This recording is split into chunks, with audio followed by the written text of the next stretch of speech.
جیسے آپ رات کو سوتے ہیں اور خواب دیکھتے ہیں،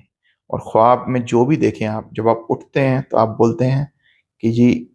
یہ حقیقت ہے، وہ خواب تھا۔ قیامت کے دن بھی ایسا ہی ہوگا کہ جب آپ اٹھیں گے تو آپ بولیں گے اصل زندگی تو یہ ہے اور وہ خواب تھا۔ ٹھیک ہے، تو یہ زندگی ہماری خواب ہے، اور وہ آخرت جو ہے وہ اصل زندگی ہے، رہنے کا اصل مقام وہ ہے۔ سورۃ الفجر میں وہ اللہ سبحانہ و تعالی فرماتے ہیں کہ جب وہ اٹھے گا بندہ، تو وہ کہے گا یا یقول یا لیتنی قدمت لحیاتی، کہ اے کاش میں نے اپنے لیے کیا بھیجا۔ تو جب قیامت کے دن بندہ اٹھے گا تو وہ کہے گا، سورۃ الفجر میں ہے، یقول یا لیتنی قدمت لحیاتی، کہ کاش میں نے اپنی اس حقیقی زندگی کے لیے کچھ آگے بھیجا ہوتا۔ پھر آگے اس کے مزید جو لکھا ہے وہ بہت ہی خطرناک ہے، وَيَوْمَئِذٍ لَا يُعَذِّبُ عَذَابَهُ أَحَدٌ، کہ اس دن اللہ سے زیادہ سخت عذاب دینے والا کوئی نہیں ہوگا، وَلَا يُوثِقُ وَثَاقَهُ أَحَدٌ،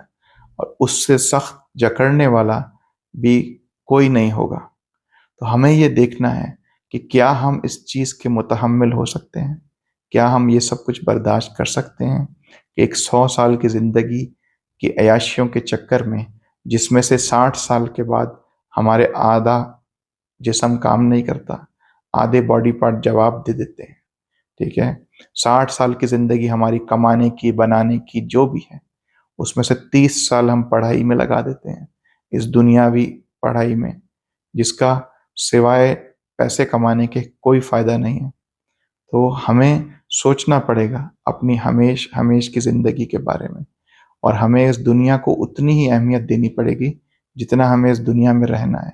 اور آخرت کو اتنی اہمیت دینی پڑے گی جتنا ہمیں آخرت میں رہنا ہے۔ تو طریقہ بہت سادہ ہے۔ جیسے میں آپ کو اس میں بتاؤں، حضرت عزیر علیہ السلام کا واقعہ، سورۃ البقرہ آیت نمبر 259، ٹھیک ہے، آیت نمبر 259 میں حضرت عزیر علیہ السلام کا آتے ہیں، اور وہ فلسطین کے علاقے میں جب دیکھتے ہیں کہ ساری تباہی مچی ہوئی ہے، سب کچھ ختم ہو چکا ہے، تو وہ اپنے گدھے کے ساتھ جب آتے ہیں تو وہ کہتے ہیں اللہ کیسے ان سب شہروں کو جو کہ تباہ ہو جاتے ہیں دوبارہ اٹھا کھڑا کرے گا۔ تو اللہ سبحانہ و تعالی حضرت عزیر علیہ السلام کو موت دے دیتے ہیں، اور پھر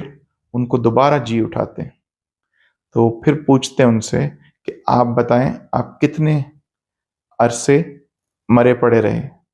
تو وہ کہتے ہیں 1 دن یا آدھا دن۔ اللہ سبحانہ و تعالیٰ ان کو بتاتے ہیں کہ تم 100 سال کے لیے مرے پڑے رہے، اور تم اپنے کھانے کی چیزوں کو دیکھو اور اپنے گدھے کو دیکھو۔ تو وہ جب اپنے گدھے کو دیکھتے ہیں تو اس کی سڑی بھوسی ہڈیاں ہوتی ہیں۔ اللہ سبحانہ و تعالی حضرت عزیر علیہ السلام کے سامنے اسی گدھے کو دوبارہ زندہ کرتے ہیں، اس کی ہڈیاں، اس کا گوشت پوش سب صحیح کرتے ہیں۔ تو پھر حضرت عزیر علیہ السلام فرماتے ہیں کہ مجھے یقین آ گیا کہ کیسا میرا رب قیامت کے دن ہم سب کو جی اٹھائے گا۔ تو حضرت عزیر علیہ السلام کو اسی وجہ سے بعض یہودیوں نے اللہ کا بیٹا کہا، کیونکہ وہ 100 سال سوئے رہے اور اس کے بعد وہ آ گئے۔ تو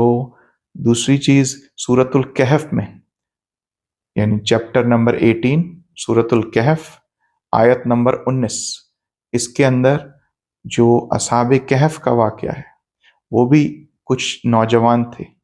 جن کو اللہ سبحانہ و تعالیٰ نے 309 سال کے لیے سلا دیا۔ 309 سال کے لیے اللہ سبحانہ و تعالیٰ نے سلا دیا،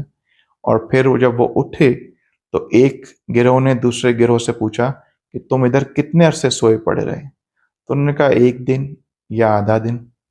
تو دوسرے نے کہا کہ اللہ ہی بہتر جانتا ہے کہ ہم کتنے دن سوئے پڑے رہے، پر یہ چاندی کا ورق دے کے کسی کو شہر میں بھیجو کہ دیکھے پاک طیب کھانا ہے جو ہے وہ لے آئے اور کسی کو ہمارے حال احوال نہ بتائے، ٹھیک ہے، تو اللہ سبحانہ و تعالیٰ دنیا والوں کو مطلع کرنا چاہتا تھا ان کے حال سے، کہ جب 309 سال بعد کوئی اٹھے اور وہ اپنے آپ کو آدھا دن یا ایک دن سویا پائے،